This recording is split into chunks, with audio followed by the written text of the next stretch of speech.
আহ, ভারতীয় movie three idiots. এই মুভির কথা আমরা সবাই জানি, কম বেশি সবাই দেখেছি। ওই মুভিতে তিনজন বন্ধু ছিল। তিনজন মুভি সরি তিনজন বন্ধু ছিল, তারা হচ্ছে ইঞ্জিনিয়ারিং ইউনিভার্সিটিতে পড়তো। ইঞ্জিনিয়ারিং ইউনিভার্সিটিতে পড়তো। তো ইঞ্জিনিয়ারিং ইউনিভার্সিটিতে পড়ার সময় যখন তাদের প্রথম বর্ষের রেজাল্ট হয়, তখন ইউনিভার্সিটিতে রেজাল্টটা টানিয়ে দেওয়া হয়। তখন তিন বন্ধুর মধ্যে দুই বন্ধু খুব খোঁজাখুঁজি করে তার রেজাল্ট, এবং তাদের রেজাল্ট হচ্ছে লিস্টে সবার একদম শেষে দুই বন্ধুর রেজাল্ট হয়। তো তৃতীয় আরেকটা বন্ধু ছিল আমির খান, গল্পের যে নায়ক। তো ওর রেজাল্ট কিছুতেই খুঁজে পাওয়া যাচ্ছিল না। তো ওর রেজাল্ট খুঁজে পাচ্ছে না, এই জন্য ওরা ধরে নিছে যে ওর ওই বন্ধু ফেল করেছে। তো এই ফেল করেছে, ওদের এই জন্য অনেক মন খারাপ হয়। তিন বন্ধুর মধ্যে এক বন্ধু ফেল করেছে। তো পাশে ওদের ক্লাসমেট একজন কান্না করতেছিল, মানে ও রেজাল্ট আমার অত ভালো ভালো হয়নি। তো ওরা জিজ্ঞেস করলো যে ও কান্না করতেছে কেন, এক বন্ধু আরেক বন্ধু জিজ্ঞেস করতেছে, যে বলে যে ও সেকেন্ড হয়েছে এই জন্য কান্না করতেছে। তো ও সেকেন্ড হয়েছে, তাহলে ফার্স্ট হয়েছে কে? বলে ফার্স্ট হয়েছে আমির খান। মানে ওদের যে তিন নম্বর বন্ধু যার নাম খুঁজে পাওয়া যাচ্ছিল না, হ্যাঁ, সে হচ্ছে ফার্স্ট হয়েছে। মানে ওরা ধরে নিছিল যে ওদের বন্ধু ফার্স্ট জীবনেও হবে না, কিন্তু ওদের বন্ধু পাস করবে, কিন্তু ওই লাস্টে থাকবে। তো এই যখন শুনতে পারে যে এই আমির খান মানে গল্পের নায়ক সে ফার্স্ট হয়েছে, তখন কিন্তু এই বাকি দুই বন্ধুর মন আরো বেশি খারাপ হয়ে যায়। মানে ফেল করাতে যত রান্না খারাপ হয়েছে, তার চেয়ে বেশি মানে আপনার খারাপ হয়ে যায়। তো তো এই মুভি থেকে আমরা খুবই একটা মানে বাস্তবসম্মত জিনিস শিক্ষা পাই। সেটা হচ্ছে যে আমাদের কোনো বন্ধুর যদি ভালো রেজাল্ট করে, তাহলে আমাদের অনেক বেশি মন খারাপ হয়। বন্ধু ফেল করাতে না যতটা বেশি মন খারাপ হয়, বন্ধু পাস করাতে তার চেয়ে বেশি বেশি মন খারাপ হয়। আচ্ছা, এখন কথা হচ্ছে যে বন্ধু পাস করাতে আমাদের মন খারাপ কেন হয়? নানা কারণে মন খারাপ হয়, আমি সেই কারণগুলো আমাকে একটু পরে বলতেছি। তো আমার আজকের টপিক কি হতে পারে আপনারা ইতিমধ্যে বুঝতে পারতেছেন হয়তো, বা আমি একটু পরে আপনাদেরকে টপিকটা নিয়ে আসবো।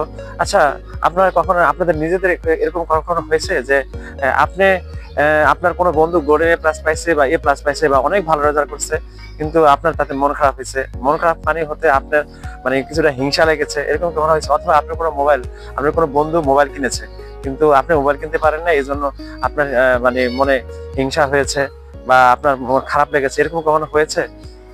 আমার আমার আমার আমার জানার মতে এরকম কম বেশি সবার হয়, হয়তো আমারও হয়েছে। হ্যাঁ, যাই হোক, এখন এই মানে আজকে মানে এই কথাগুলো বলার উদ্দেশ্য হচ্ছে কেন আমাদের এই মন খারাপ গুলা হয়। কেন কিন্তু দেখেন, আমার আমার ছেলে যদি এ প্লাস পায় বা আমার মেয়ে যদি পরীক্ষা ফার্স্ট হয়, তখন কিন্তু আমার মন খারাপ হয় না, তখন কিন্তু আমার গর্ব হয়। আমি স্টুডেন্ট পড়াই, আমি টিচার।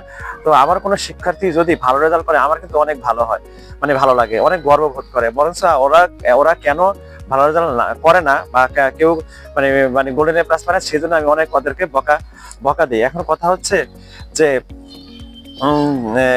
আমাদের মানে ছেলে মেয়ে বা ভাই বোন ভালো রেজাল্ট করলে আমাদের এ প্লাস পেলে, ভালো রেজাল্ট করলে আমাদের খারাপ লাগে না, কিন্তু আমার বন্ধু বান্ধব বা পাড়া প্রতিবেশী কেউ ভালো রেজাল্ট করলে আমাদের বড় খারাপ হয়। আসলে এগুলার এটার একটা কারণ আছে, বুঝতে পারছেন? আমরা মানে আপনারা চিন্তা করে দেখেন যে কখন আমরা এই হিংসাটা করি বা কখন আমাদের খারাপ লাগে, যখন আমরা হচ্ছে ওই লোকটার প্রতি বা ওর প্রতি আমাদের কোনো রেসপেক্ট থাকে না বা সম্মান থাকে না, তখনই কিন্তু আমাদের এই জিনিসগুলো হয়। রেসপেক্ট না থাকলে এই জিনিসটা হয়। আসলে আমি আমি আরেকটা উদাহরণ দিয়ে আপনাদেরকে বোঝাই। মনে করেন আমি দুজন মানুষকে, একজনকে ধানের বীজ দিলাম, একজনকে নারকেল গাছের বীজ দিলাম, ওকে ফাইন। এখন দুজনেই বীজ লাগালো, বীজ লাগানোর পর দুজনেই যত্ন করা শুরু করলো। তো যার ধান গাছ মানে যাকে ধান গাছের বীজ দিয়েছি, সে তো দেখা যায় 3 মাস 4 মাস পরেই কিন্তু ধান পাওয়া শুরু করবে, তাই না? ব্যাপারটা এরকম, 3 4 মাস পরে তো ধান হয়ে যায়। আর যাকে নারকেল গাছ দিয়েছি সে কি 3 3 4 মাস পরে নারকেল নারকেল পাবে? পাবে না। এখন যে ধান পেলো, এখন তার ধান গাছের ধান দেখে যদি যে নারকেল গাছে যাকে বীজ দিয়েছি সে যদি হায় হায়, এ তো অনেক ধান পেয়েছে, এত ধান পেলো কেন, এত তাড়াতাড়ি ধান পেলো কেন, এটা দেখে যদি যাকে নারকেল গাছের বীজ দিয়েছি সে যদি আফসোস করতে করতে বা মরে, সে নিজের নিজের যে দায়িত্ব, নিজের তাকে যে নারকেল গাছের বীজ দিয়েছি তার গাছ যত্ন না করে, তখন কি হলো? তখন কি হলো? তার নিজের ক্ষতি হলো না? ব্যাপারটা বুঝতে চেষ্টা করেন। এখন ব্যাপারটা যদি ও এভাবে চিন্তা করে, ও আচ্ছা, ও ধান লাগিয়েছে, ধান পেয়েছে, ঠিক আছে, আমার তো নারকেল গাছ, নারকেল গাছ কি হয়? নারকেল গাছ হলে 5 6 বছর পরে বড় হয়। আচ্ছা, নারকেল গাছ 4 5 বছর বড় হয়, তারপরে কি হয়? নারকেল গাছ থেকে যে নারকেল হয় সেটা অনেক দামি, আমি একটা নারকেল বিক্রি করে অনেক টাকা পাবো, একটা নারকেল অনেক পুষ্টিকর, এবং একটা নারকেল গাছ আমি একবার লাগিয়েছি, এটা থেকে আমি বারবার ফল পাবো, নারকেল গাছ আমার বাড়িতে ছায়া দিবে।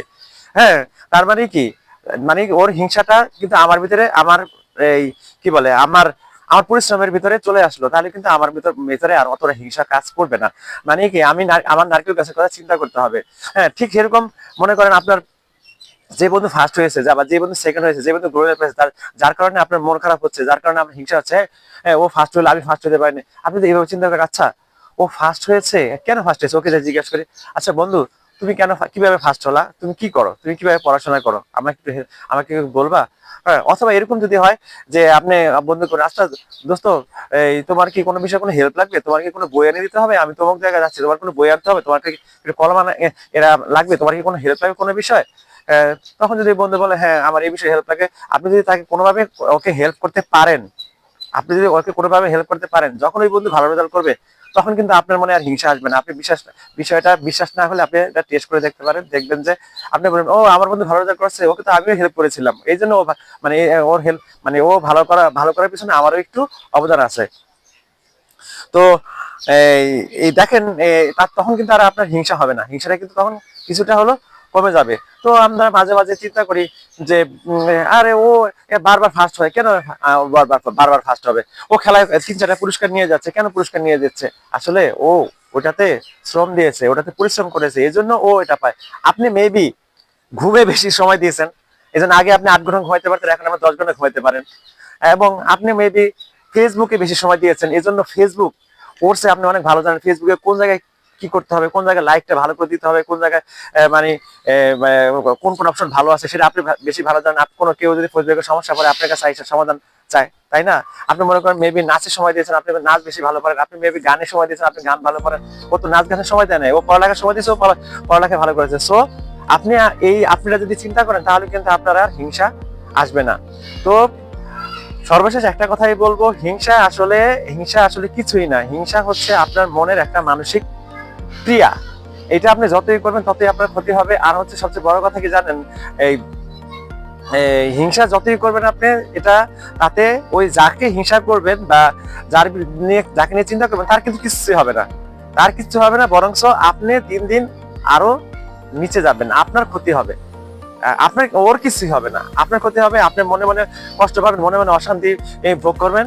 সো হিংসা হচ্ছে আসলে এক, আপনার এক হাতে একটা জ্বলন্ত বল রেখে অন্য দিকে অন্যের ক্ষতির চিন্তা করাই হচ্ছে হিংসা।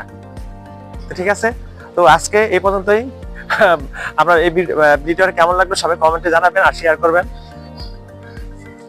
ও আরেকটা কথা, আপনারা অনেকে আমার ভিডিও দেখেন কিন্তু লাইক কমেন্ট শেয়ার করেন না, ফলো করেন না। যদি ভালো লাগে লাইক কমেন্ট শেয়ার ফলো করে দিবেন। সবাইকে ধন্যবাদ। আসসালামু আলাইকুম। আজকে শুরুতে আসসালামু আলাইকুম বলে নেই, শেষে বললাম, সবাই কিছু মনে করবেন না।